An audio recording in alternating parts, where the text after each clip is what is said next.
Tantor Audio, a division of Recorded Books, presents I'll Never Be French, No Matter What I Do. Living in a Small Village in Brittany, by Mark Greenside. Narrated by Jonathan Beville. A note to the listener.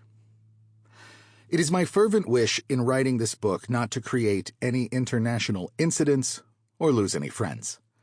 Therefore, the American, English, and Canadian names are actual names, except Sally's, because those people generally like being singled out. Most of the French names, including some of the places, are fictionalized because those people generally do not. Part 1. Getting there. It begins with a girl. It always begins with a girl. And even though we don't make it through the summer, through even half the summer, she gets me there and changes my life. It doesn't matter what happened or why. It's one of the best gifts I've ever been given. It happened like this. It's 1991, and I'm in her apartment living her third of our bi-coastal relationship.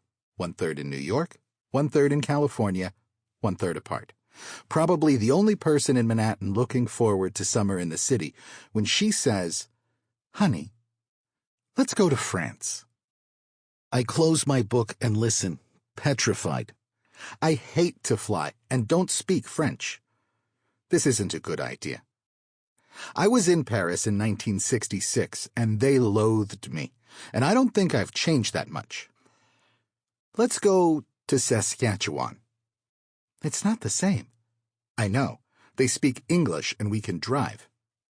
Don't worry, I'll take care of everything. It's late May, a beautiful spring in New York, and this is her busiest time at work. As far as I can see, there's no need to start studying French. That's my second mistake. 1 week later, she announces she's found the perfect place. It's special, magical, enchanted. She's a poet. Everything she says is exaggerated. Where? I ask, thinking Paris, Nice, Cannes, Antibes. Brittany. It's as far west as you can go. Finistere. What does that mean? The end of the world. That's when I panic.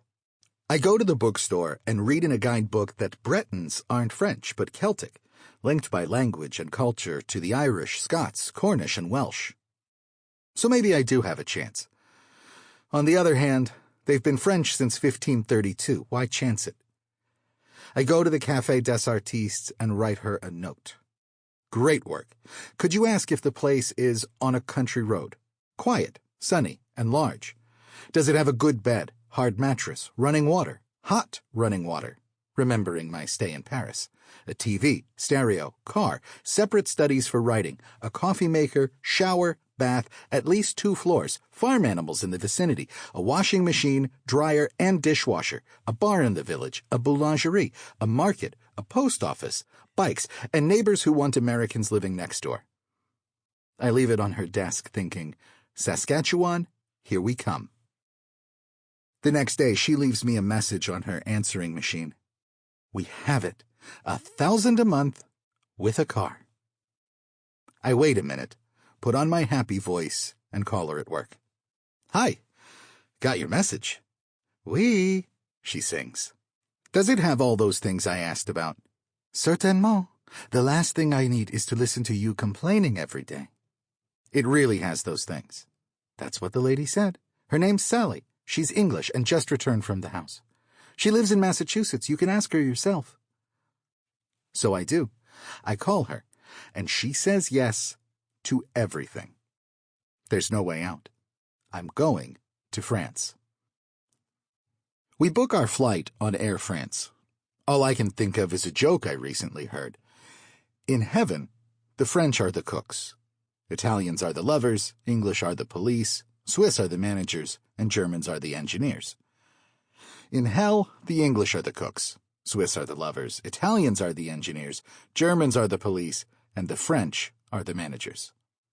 I know I'm going to die, but if I do, I'm going in comfort and style. The food on the flight is scrumptious, and we're flying economy. The meal begins with a printed menu and a choice of beef bourguignon or filet de sole bonne femme. The wine is French, Côte d'Aron, Burgundy, Beaujolais, and is good and free and limitless. The front of the menu has a lovely little poem by La Fontaine. Mine is lion, hers is swan. I look around and see 4 other poems. Everything about this is class. Joie de vivre, savoir-faire, je ne sais quoi. The movies, the nibbles and snacks, the pampering. If this is France, this is going to be all right, I think. Until we get to the baggage claim. Which brings me back to the joke. The flight was wonderful, the landing superb. We took off and landed on time. The stewards and stewardesses were everything you'd want them to be in appearance, demeanor, humor, efficiency. I've slept. I'm full. I'm in Paris. I have everything I need, except my luggage. The good news is nobody else has theirs either. The worst news is, an hour and a half later, it's still the same. 6.5 hours of relaxing comfort and pleasure getting here, and an hour and a half of standing up, nowhere to go, sit, eat, rest, drink, or relax. It's baffling. Everything about Charles de Gaulle Airport is space age, high-tech modern, tubes, lights, tunnels, escalators running up, down, sideways. The French love gadgets and gadgetry. Think guillotine. And everything that can be is automated. Everything except labor. 2.5 hours later, 9:30 on the dot, we're on the bus to Paris.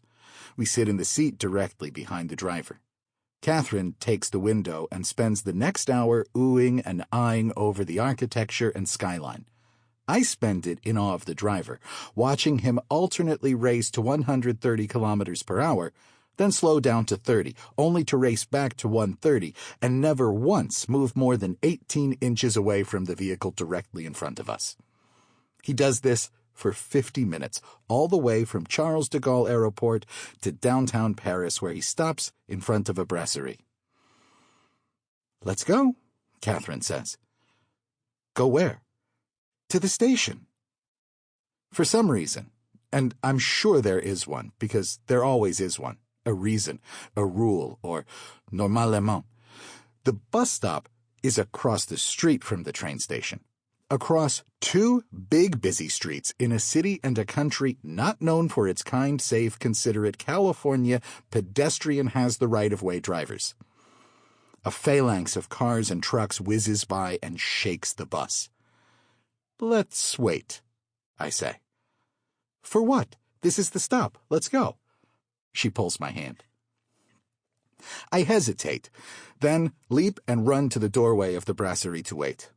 When everybody is off the bus and milling about, the driver pushes himself out of his seat, lumbers to the side of the bus, raises the panels, and lugubriously begins unloading the luggage. He does it with the seriousness and concentration of a brain surgeon.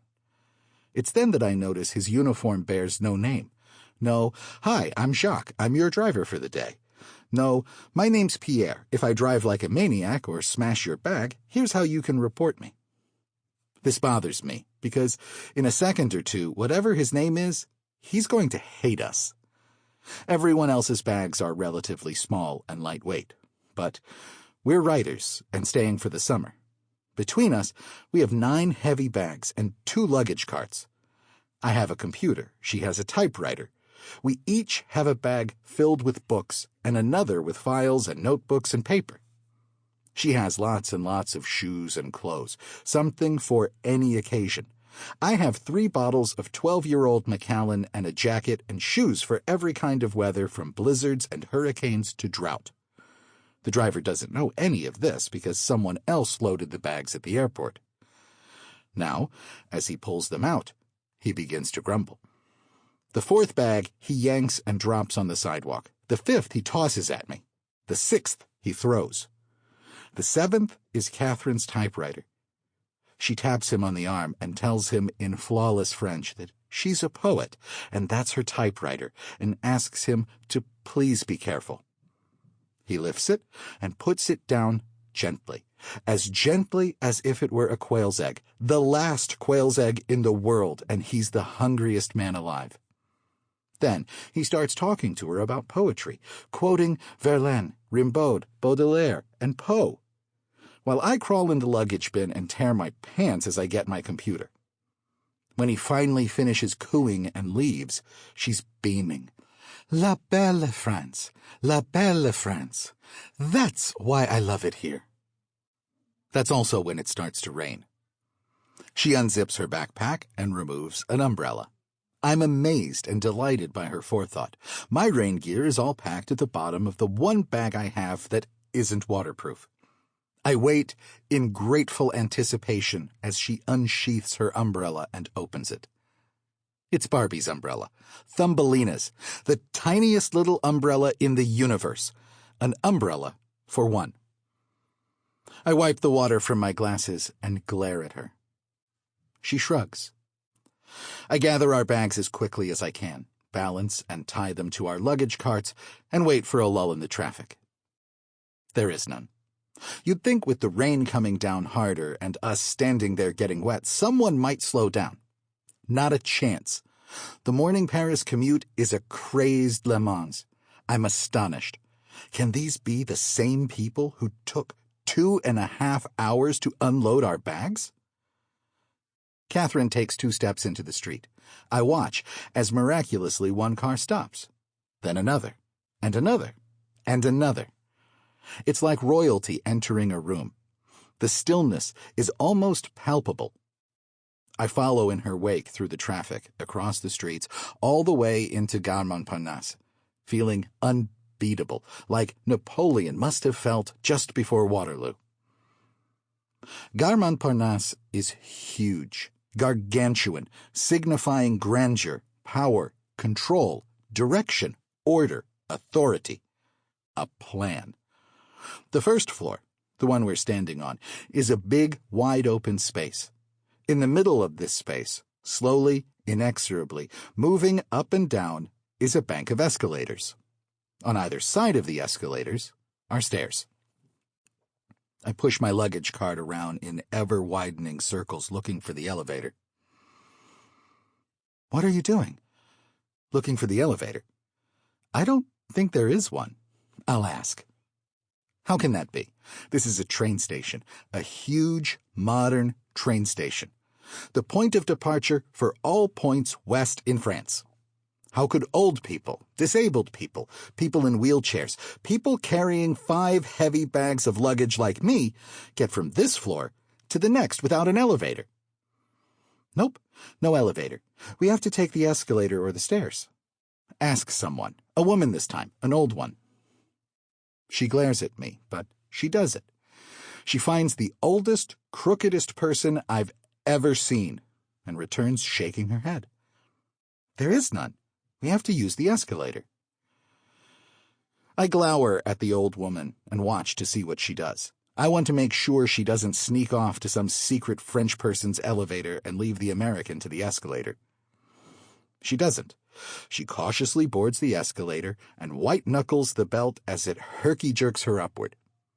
I wonder, for the first of many times, how can the French be so good at elegance and well-being, joie de vivre and eau de vie and vie de vie, and not have the slightest clue about ordinary daily convenience, things like toilet seats, window screens, and shower curtains.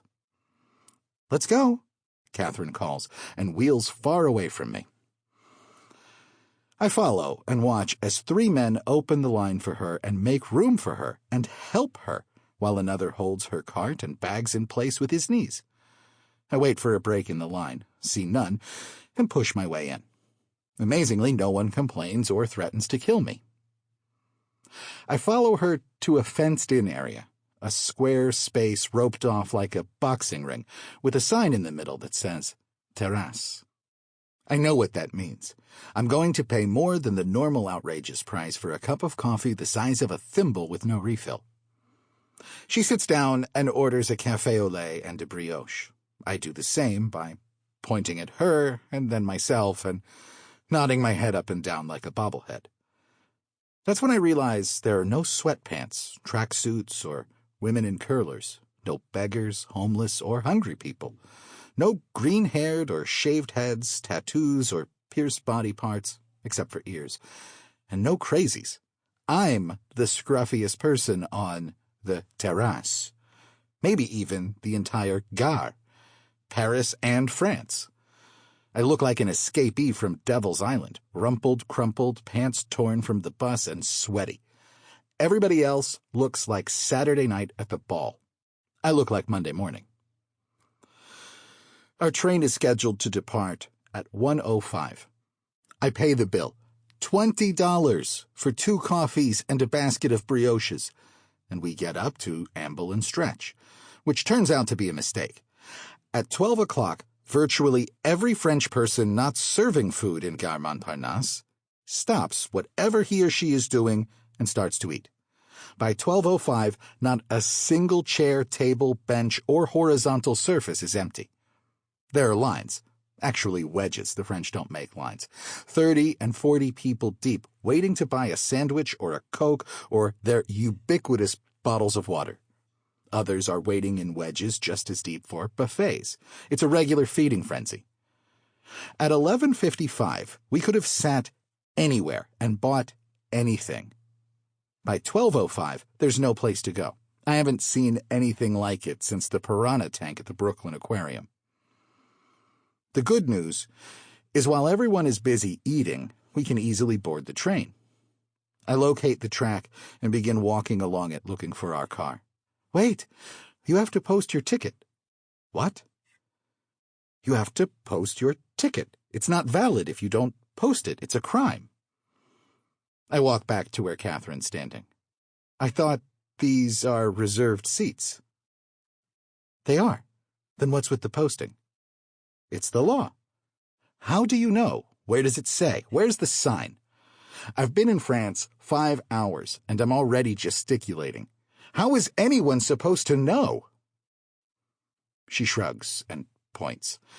I turn around and see another wedge of people standing in front of what looks like a time clock on an altar, which, given what they do with time, seems to me a sacrilege. I watch as one by one each person inserts his or her ticket into the machine, waits for it to click, then removes it, and goes on his or her validated way. They all look pleased with themselves, modern-day St. Michael's, as if they've put their hand in the dragon's mouth and emerged with it unscathed. Then Catherine does it too, and I follow her, again and again and again. It takes me 3 tries as the ticket goes in only one way, and there's no way on earth to know which way. I think about my father and his parents, Hungarians who emigrated to the U.S. from France, and my mother's parents who emigrated from Hungary and Poland, all of them at Ellis Island, and about cultural differences and assumptions, the things we take for granted, like the subway system in New York, and how lucky I am I was born there and speak English, and that some of the people who work there do too. It's in that mood that I search for our train car, not sure what to expect. French comfort or lack of convenience.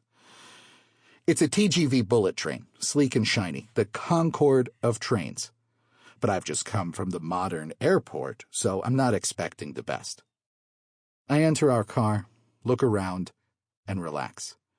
The seats are airline seats, first-class airline seats, leather, individually contoured with a headrest and footrest and a table, and they recline. The windows are huge and spotless, the lights are bright, and the bathroom smells good and works. The train, like the plane, is wonderful, and like the plane, it departs on time. At precisely 1:05, we leave Gare Montparnasse and head west for Brittany, Finistere, the end of the world. I take out my book, Celine's Journey to the End of the Night, and start reading. This is my summer for French lit. Along with everything else, I'm carrying Stendhal, Proust, Flaubert, Hugo, Balzac, Sartre, Camus, Voltaire, Maupassant, Bataille, Sarraute, and Réage. Catherine is carrying the poets and reading Baudelaire, in French. Our plan is to sit for a while, read, look out the window, and buy lunch on the train when we feel like it. 10 minutes out of the station, everyone, as if on cue, starts removing food from bags, boxes, sacks, purses, coats, scarves, pockets, day packs, backpacks, suitcases, socks, you name it, breads of every size and shape, sausages, cheeses that are round, square, wedged, rolled, and rectangular, white, gray, black, blue, green, and yellow, with aromas that go from sweet honey to bathroom. There's fruit, casseroles, chicken, chocolate, crepes, crackers, chips, and liters of water. Evian, Vitel, Volvic, Isabelle, Perrier, Badois, Vichy. In no time at all, everyone is eating except us. The sight of us sitting there without any food must have been too much for them. The woman in the aisle seat next to me reaches over and hands me a hunk of bread and a slab of sausage. Merci, I say. For me, it's the end of the conversation. For her, it's the start. She speaks rapidly. I nod and say a few wheeze and hope she'll quit. But she doesn't. Catherine switches seats with me and speaks with her and translates. The bread is a multigrain, made the old way in a brick oven by an artisan. The sausage is an andouille. It comes from her brother's farm near Saint-Brieuc. Upon hearing her speak French and understand it, everyone around us joins in, first by giving us more things to eat, then by telling us what we are eating, where it comes from, how it's made, the ingredients, locations, specialties, what's homegrown, homemade, artisan-made, natural, fresh. The conversation switches back and forth from the serious, food, family, the land, and weather, to the hilarious. What kind of water to buy? No sodium, too much sodium, not enough sodium, carbonated, non-carbonated, flavored, natural. At one point, I think a Badois person is going to bean a Vitel.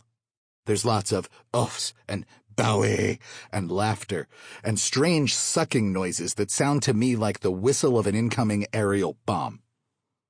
About an hour and a half out of Paris, the woman sitting directly in front of me, who has yet to say a word to us, turns around and asks, "Vous habitez en Angleterre?